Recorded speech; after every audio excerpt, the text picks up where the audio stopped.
자, 오늘 오후에 다 같이 읽으실 성경 말씀은 베드로 후서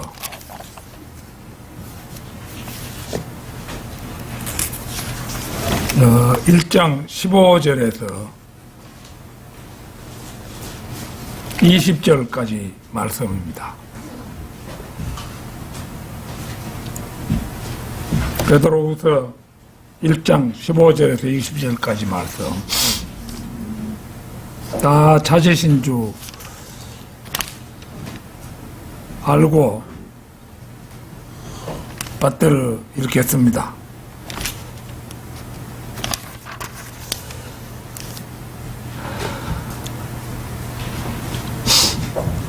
또한 내가 떠난 후에라도 너희가 이러한 것들을 항상 기억할 수 있도록 내가 힘쓰겠노니 우리가 우리 주 예수 그리스도의 능력과 오심을 너희에게 알게 하신 것은 교묘하게 꾸며낸 이야기를 쫓은 것이 아니라 그의 위엄의 목격자들이었기 때문이라.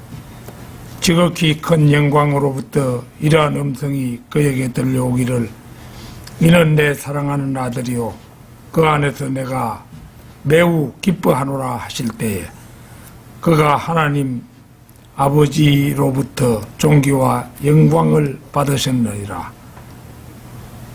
이 음성은 우리가 그와 함께 거룩한 산에 있을 때 하늘에서 나온 것을 들은 것이라. 우리에게 더 확실한 예언의 말씀이 있으니 날이 새어 샛별이 너희 마음에 떠오르기까지 너희가 어두운 곳에서 빛나는 빛에 주의하듯 이 예언의 말씀에 주의하는 것이 잘하는 것이니라.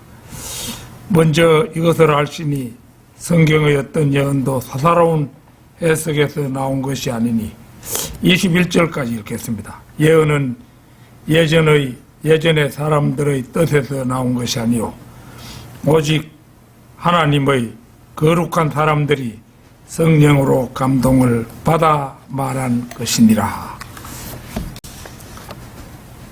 자, 가장 가치 있고 현명한 욕심, 가장 가치 있고 현명한 욕심, 이런 제목으로 말씀드리겠습니다.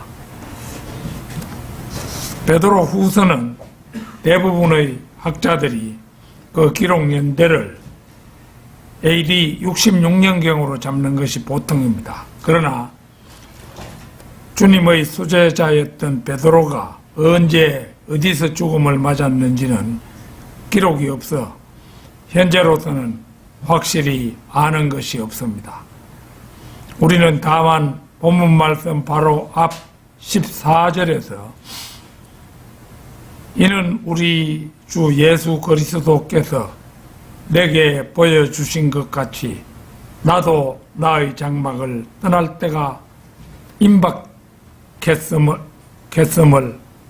알미라. 이 진술을 통해서 자신의 죽음이 임박했음을 감지하고 있던 시점에 이 서신들을 기록했다는 사실만 알 수 있을 뿐입니다. 그런 의미에서 이 베드로 후서는 그 유언이라 해도 결코 과장된 말이 아닐 것입니다. 그리고 이 유언은 자기 자식이나 가족에게 한 유언이 아니라 바로 우리 거듭난 그리스도인들에게 주는 유언임은 두말할 나위가 없습니다. 그런데 로마 카톨릭은 베드로전서 5장 13절 바로 앞에 보면 있습니다. 너희와 함께 택함을 받은 바빌론에 있는 교회와 내 아들 마르코도 너희에게 문안하느니라. 이 말씀을 근거로 시몬 베드로가 기록한 베드로 전후서 모두를 로마에서 기록했다고 주장합니다. 성경에서 바빌론이 로마에 있다고 주장하는 유일한 곳은 요한계시록 17장인데 17장, 18장 여기에 보면 바빌론이라는 말이 여러분 나오는데 여기에는 신비의 형태로만 언급되고 있습니다. 여기서 언급되는 큰 바빌론은 사탄의 도성인 로마 카톨릭의 본거지 로마를 가리킨 것은 맞지만 베드로전서 5장 3절의 바빌론은 5장 13절의 바빌론은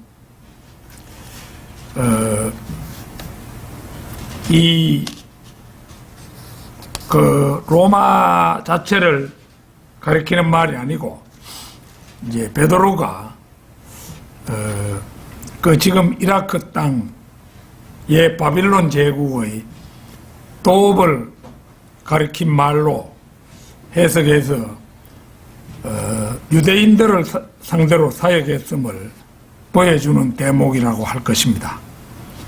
그리고 내 아들 마르코라는 말도 이 로마 카톨릭은 또 야바위 하듯이 사람을 이렇게 속이기도 잘 하는데 내 아들 마르코 이래 데가 있으니까 마가 요한을 그러니까 마가복음을 쓴 마가 요한을 가리킨 말이라 이래서 베드로가 자기 친아들 마르코를 가리킨 말이 아니고 마가복음을 쓴 마르코를 내 아들 마르코라고 했다고 이렇게 얼렁뚱땅 주장을 합니다.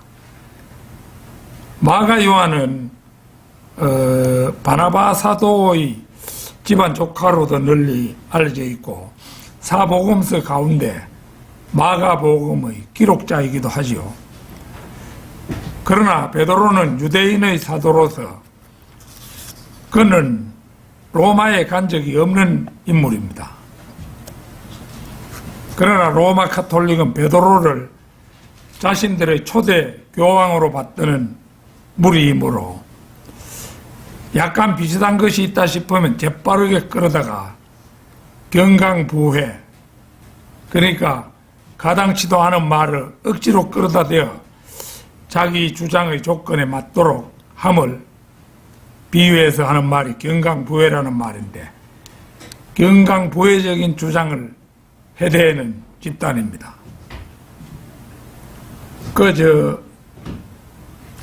생게비치라는 폴란드 작가가 쓴 그 소설 있죠. 그 소설 제목이 뭐였죠?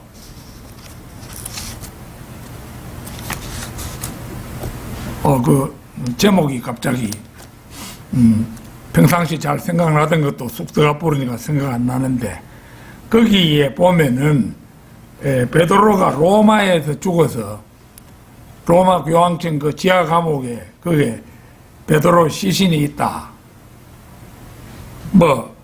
이래가지고 주장하는 그런 것이 있습니다. 그런데 사실 베드로는 그 로마 근처에도 가보지 않았다는 것이고 베드로가 로마에 그 당시에 있지 않았다는 것은 사도 바울의 그 로마서 맨 끝부분을 통해서도 그 증명이 된다 할 것입니다.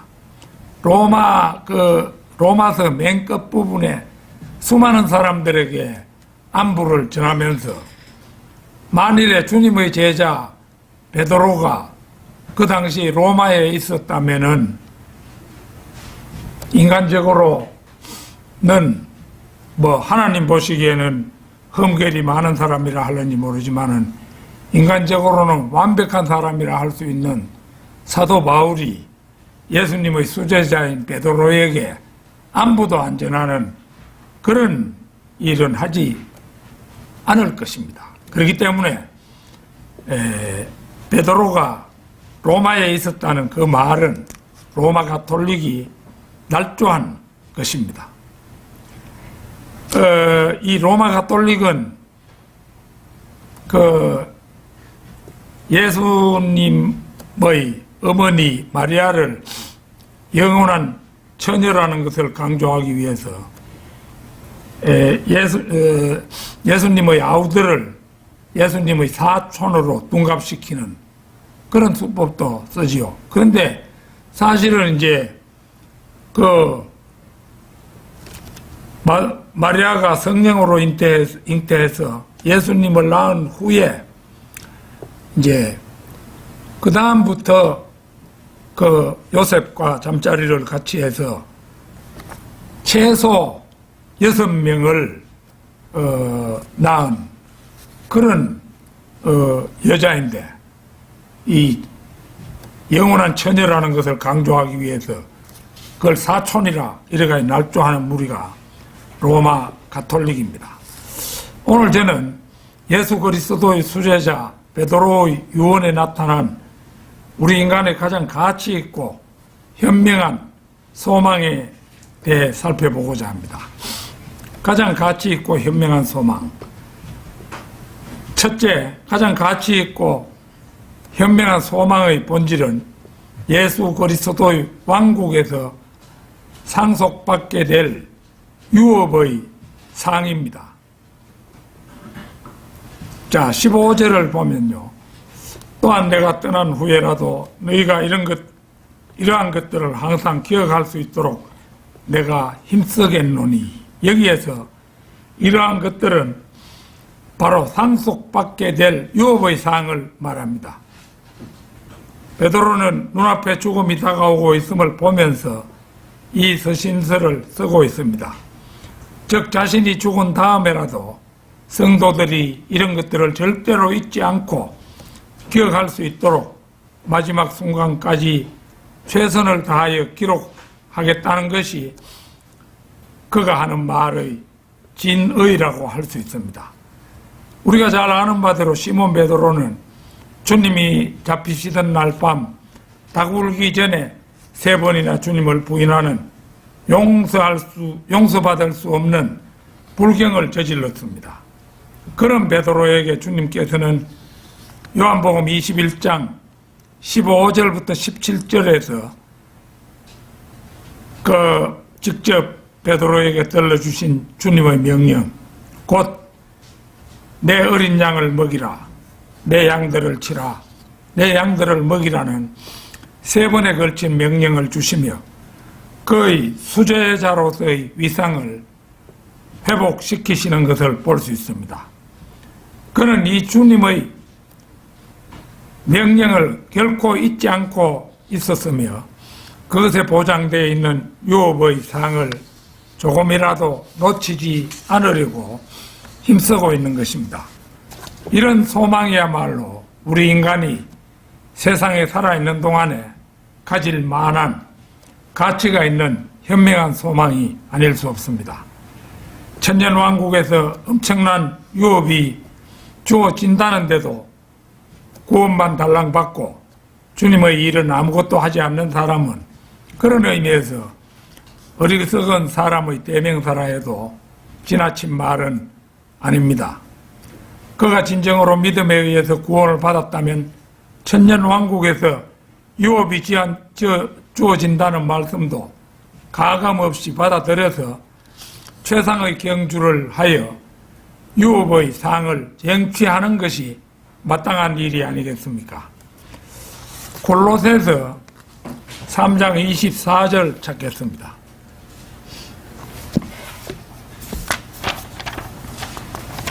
골로새서 3장 24절.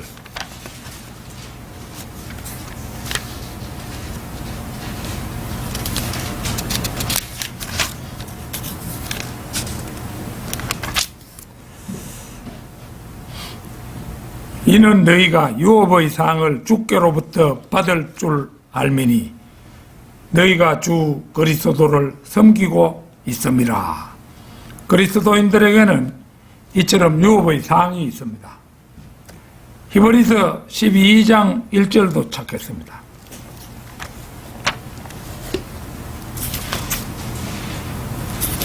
(12장 1절) 그러므로 이처럼 많은 구름 같은 정인들이 또한 우리를 둘러싸고 있으니 우리 또한 모든 무거운 것과 쉽게 에워싸는 죄를 벗어버리고 인내로 우리 앞에 놓인 경주를 하자. 이처럼 인내로 자신에게 주어진 주님의 사역을 감당할 때 부끄럽지 않는 유업의 사항은 주어지는 것입니다. 저 스스로도 하루하루가 나이가 들어가면서 세상 욕심을 하나하나 버려가는 대신 천년왕국의 유업에 대한 욕심만은 갈수록 강하게 제 마음을 자극하고 있음을 수시로 느끼고 있음을 고백합니다. 가장 가치 있고 현명한 소망. 둘째, 가장 가치 있고 현명한 소망의 근거입니다. 베드로는 그 근거를 16절에서 우리가 우리 주 예수 그리스도의 능력과 오심을 너희에게 알게 한 것은 교묘하게 꾸며낸 이야기를 쫓은 것이 아니라 그의 위엄의 목격자들이었기 때문이라 이렇게 말합니다. 즉 이 말의 의미는 성천하신 예수님께서 다시 오심은 막연한 인간의 추측이나 교묘하게 꾸며낸 이야기를 쫓은 것이 아니라 베드로 자신이 예수 그리스도께서 직접 보여주신 위엄의 목격자들이었기 때문이라는 것입니다. 베드로를 위시한 제자들과 그 밖의 수많은 사람들이 실제 육안으로 목격했던 예수 그리스도의 능력으로 말한다면 실로 한두 가지가 아니어서 그 목격담이 사실상 사복음서 전체를 가득 채우고 있다고 해도 과언이 아닙니다. 카나의 혼인식에서 물을 포도주로 변하게 하셨던 기적을 위시하여 어떤 귀족의 아들이 가퍼나움에서 병들어 죽게 되었을 때 현장까지 가시지도 않고 원격 조종하여 말짱하게 치료하셨다든지 베데스다 연못가에서 날 때부터 소경이었던 사람의 눈을 뜨게 해 주셨다든지 물고기 2마리와 빵 5덩어리로 5,000명을 배부르게 먹이셨다든지 무리를 걸으셨다든지 말씀 한마디로 바다의 풍랑을 잔잔케 하셨다든지 죽은 지 나흘이나 되어 시체에서 뜨거운 냄새가 나는 나사로를 다시 살리셨다든지 베드로가 칼로 자른 말코의 귀를 도로 붙여주셨다든지 하는 사건들. 아니 그 모든 것보다도 십자가에 달려 죽으시고 장사까지 지낸 바 되셨다가 사흘 만에 부활하신 일 등을 육안으로 직접 목격한 당사자들이었던 것입니다. 그뿐이 아닙니다.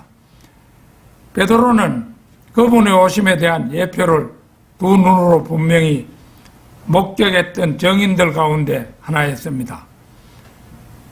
흔히 이너서클이라고 불리는 야고보와 요한과 베드로 이 세 사람이 주님을 따라 변형산에 올라갔다가 거기서 얼굴이 해처럼 빛나고 옷은 휘어져 변형 대신 주님께서 모세와 엘리야와 이야기를 나누시는 광경을 직접 목격했으며 어찌나 그 영광스러운 광채에 황홀해졌던지 주님께 주여 우리가 여기 있는 것이 좋사오니 주께서 원하시면 여기에 장막셋을 짓되 하나는 주를 위하여 하나는 모세를 위하여 하나는 엘리야를 위하여 짓겠나이다 하고 말씀드리기까지 했고 이렇게 말씀드리고 있는 중에도 빛나는 구름이 그들 머리 위를 덮는 것을 보았으며 구름 속에서 들려오는 그가 아직 말하는 중인데 보라 빛나는 구름이 그들 위를 덮더라. 보라 구름 속에서 음성이 있어 말하기를 이는 내 사랑하는 아들이요 그 안에서 내가 기뻐하노니 너희는 그의 말을 들으라 하는지라.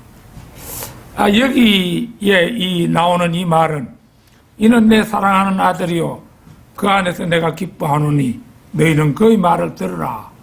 이거는 하나님 아버지의 음성이잖아요.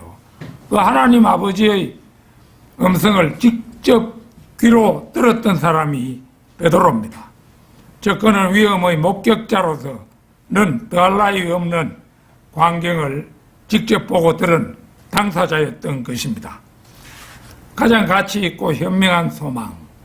셋째는 가치 있고 현명한 소망의 근거인 베드로의 말보다 더 확실한 예언의 말씀입니다. 우리에게 더 확실한 예언의 말씀이 있으니 날이 되어 샛별이 너희 마음에 떠오르기까지 너희가 어두운 곳에서 빛나는 빛에 주의하듯 이 예언의 말씀에 주의하는 것이 잘하는 것이니라. 참으로 중요한 사실을 전하고 있는 말씀입니다. 우리 대한민국에서 기독교 신자가 많다고 하지만 더 확실한 예언의 말씀을 확실히 알고 있는 사람은 그렇게 많지 않을 것입니다. 주 예수 그리스도의 위엄의 목격자들 가운데 한 사람이었던 베드로의 직접적인 증언도 놀라운 일인데 그 직접적인 증언보다도 우리에게 더 확실한 예언의 말씀이 있으니 라고 말하고 있으니 이 얼마나 놀라운 진술입니까? 그런데 여기에서 무엇이 무엇보다 더 확실한가 하는 점입니다.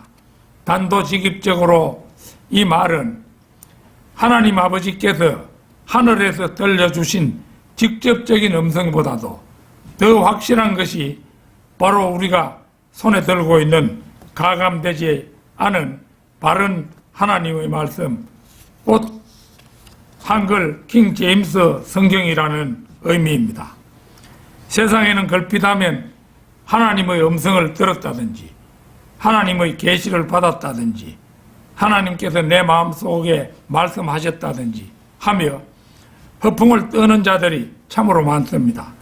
사실 이런 자들은 신비주의 차원을 넘어서 아예 정신착란증에 걸려버린 광신자들입니다.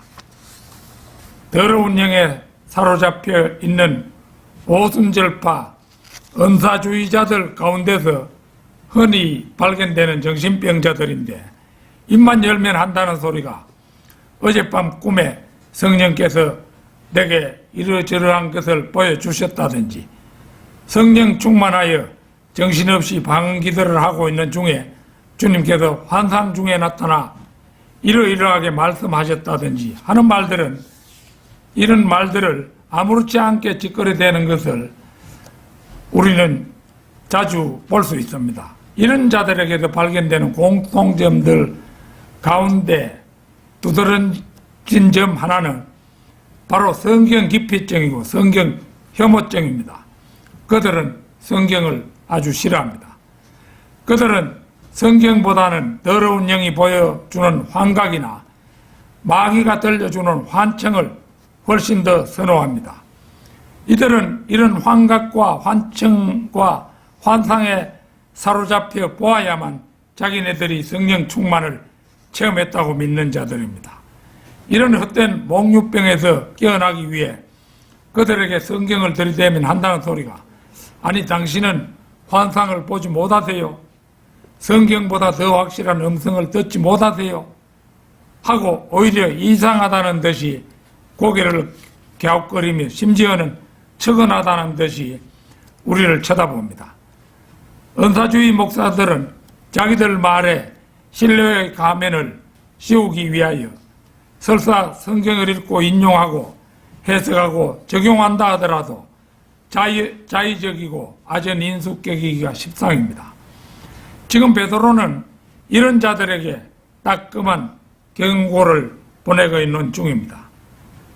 우리에게 더 확실한 예언의 말씀이 있으니 베드로는 보는 것처럼 자신이 직접 들은 적이 있는 하나님의 음성보다도 베드로야말로 직접 하나님의 음성을 들었었잖아요. 이 세상 사람이 들었다는 하나님의 음성은 대다수가 마귀의 음성이겠죠. 거의 100%가 마귀의 음성이었는데 베드로가 들은 것은 하나님 아버지의 음성이었습니다. 그런데 그 음성보다도 더 확실한 예언의 말씀이라 하고 이렇게 말하고 있죠. 성경은 어둠을 밝히는 진리의 등불입니다. 우리는 하나님의 말씀을 등불 삼아 어두움을 밝히고 있어야 합니다. 언제까지 그래야 하느냐 하면 날이 새어 샛별이 떠오르기까지 그렇게 해야 한다고 구절은 말합니다. 그런데 놀라운 사실은 샛별이 아침 하늘이 아니라 너희 마음에 떠오를 때까지 그래야 한다는 것입니다. 여기서 말하는 샛별은 킹 제임스 성경에서 데이스타로 표기하고 있습니다. 낮의 별이라는 의미입니다. 요한계시록 22장 16절에서는 이것을 모닝스타라고 표기하고 있습니다. 아침의 별이라는 의미입니다. 낮의 별, 아침의 별은 다름 아닌 태양입니다. 성경에서 태양은 주 예수 그리스도의 예표입니다. 그래서 샛별이 너희 마음에 떠오르기까지란 곧 예수 그리스도께서 나타나시기까지라는 뜻입니다. 그런데 신비스럽게도 예수 그리스도께서는 우리들의 마음속에 떠오르신다는 것입니다. 예수 그리스도께서는 자신을 가리켜 친히 나 예수는 빛나는 새벽별이라 하고 요한계시록 22장 16절에서 말씀하십니다. 예수 그리스도께서 다시 오실 때 그분께서는 우리들의 마음속에 떠오를 것입니다. 그 순간 우리들은 눈 깜짝하는 사이에 위로 들려 올라갑니다. 이것이 다름 아닌 휴거입니다. 그렇게 될 때까지 더 확실한 예언의 말씀을 등불 삼아 어두운 곳을 비추라고 베드로는 말하고 있는 것입니다. 주님께서 오실 때까지는 세상은 흑암에 쌓여있는 어두운 밤입니다. 지금의 교회 시대는 성경에서 어두운 밤으로 묘사됩니다. 바울은 로마서 13장 12절에서 그리스도의 재림이 가까운 지금을 가리켜 밤이 많이 지났고 낮이 가까웠느니라고 서술하고 주님의 재림을 믿고 있는 우리들에게 데살로니가전서 5장 2절에서는 주의 날이 밤에 도둑같이 오리라는 것을 너희 자신이 정확히 알고 있다고 서술합니다. 이러한 사실은 주님께서 하신 말씀과도 일치합니다. 요한계시록 3장 2, 3절을 찾겠습니다. 요한계시록 3장 2, 3절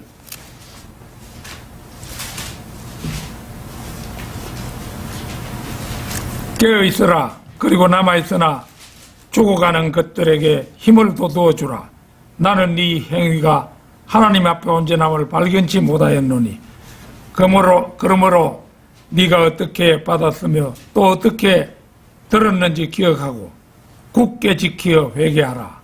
만일 네가 깨어있지 아니하면 내가 도둑같이 네게 이 말이니 어느 때에 너에게 올 것인지 네가 알지 못하리라. 요한계시록 16장 15절도 잠시 찾겠습니다. 16장 15절.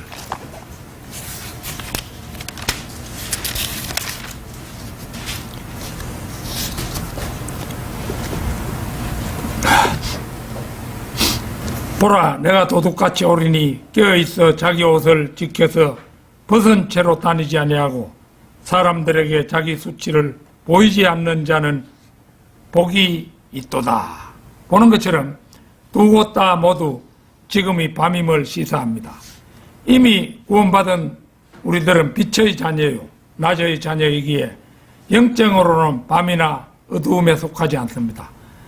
그러나 오히려 그렇기 때문에 다른 사람들처럼 자지 말고 깨어있어 정신을 차리자고 바울은 촉구합니다.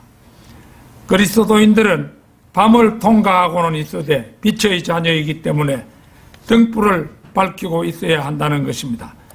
바로 이와 똑같은 맥락에서 베드로는 우리에게 더 확실한 예언의 말씀이 있으니 날이 되어 샛별이 너희 마음에 떠오르기까지 너희가 어두운 곳에서 빛나는 빛에 주의하듯 이 예언의 말씀에 주의하는 것이 잘하는 것이니라. 이렇게 우리들에게 충고하고 있습니다. 여기에서 날이 되어 샛별이 너희 마음에 떠오르기까지라는 말씀은 앞서 살펴본 대로 주님께서 우리 마음에 떠오를 때까지, 곧 주님께서 공중에 오셔서 우리의 이름을 불러주실 그때까지라는 의미임은 두말할 나위가 없습니다. 잠언 4장 18절 19절 찾겠습니다.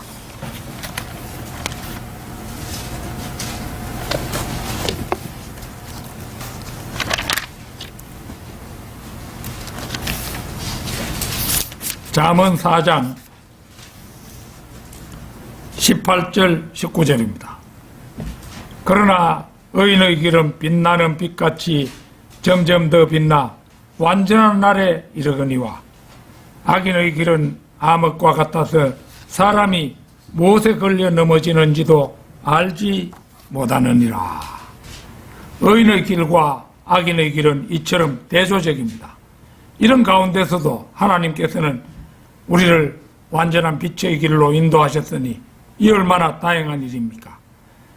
결론적으로 가장 가치 있고 현명한 소망은 이 세상 삶에 대한 소망이 아닙니다. 이 세상 사람들은 대부분 멀지 않아 다 두고 떠날 것들의 욕심을 내어서 저마다 더 차지하려고, 저마다 더 누리려고 경쟁합니다. 그러다가 우주의 주인이신 분께서 무대에서 내려오라 하면 모든 것을 두고 떠나지 않을 수 없습니다. 우리나라 최고 재벌이라 하더라도 절대권자의 명령 앞에서는 단 1초도 지상 삶을 연장할 수는 없습니다.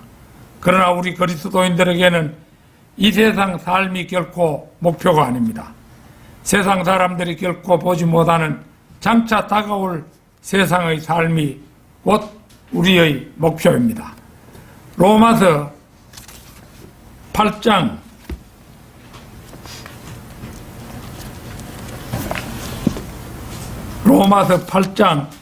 24절 25절 찾겠습니다.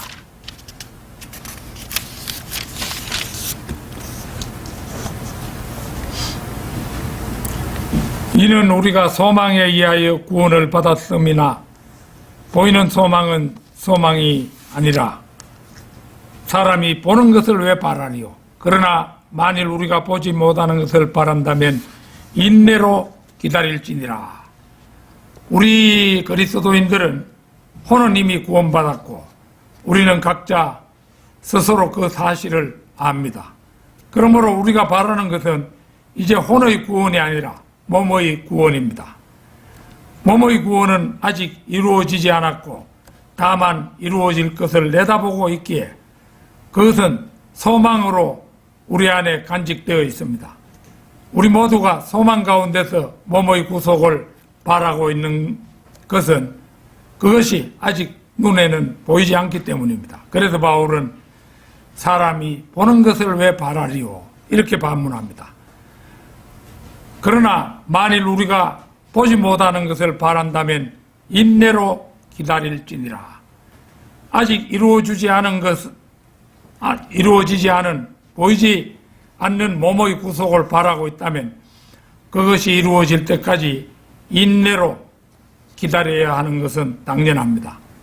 유업은 우리 몸이 구속된 후 세상에서 우리 자신이 누릴 영광입니다. 영광받을 사람들은 이 현 세상에서 멸망받을 사람들은 이 현 세상에서 하나라도 더 차지하지 못해야 한다지만 우리가 바라는 것들은 오는 세상에서 누릴 것들이기에 이생뿐이라고 생각하는 사람들에게는 그것이 더없이 어리석어 보일 수 있습니다. 그러나 우리 그리스도인들은 겨울이 오면 봄이 멀지 않듯이 세상 사람들이 결코 보지 못하는 이 세상 삶 저 너머를 보며 오늘도 묵묵히 주의 일을 수행합니다. 다가올 세상의 유업이야말로 가장 가치 있고 현명한 소망임을 기록된 말씀을 통해 알고 있기 때문입니다. 다 같이 기도드리겠습니다.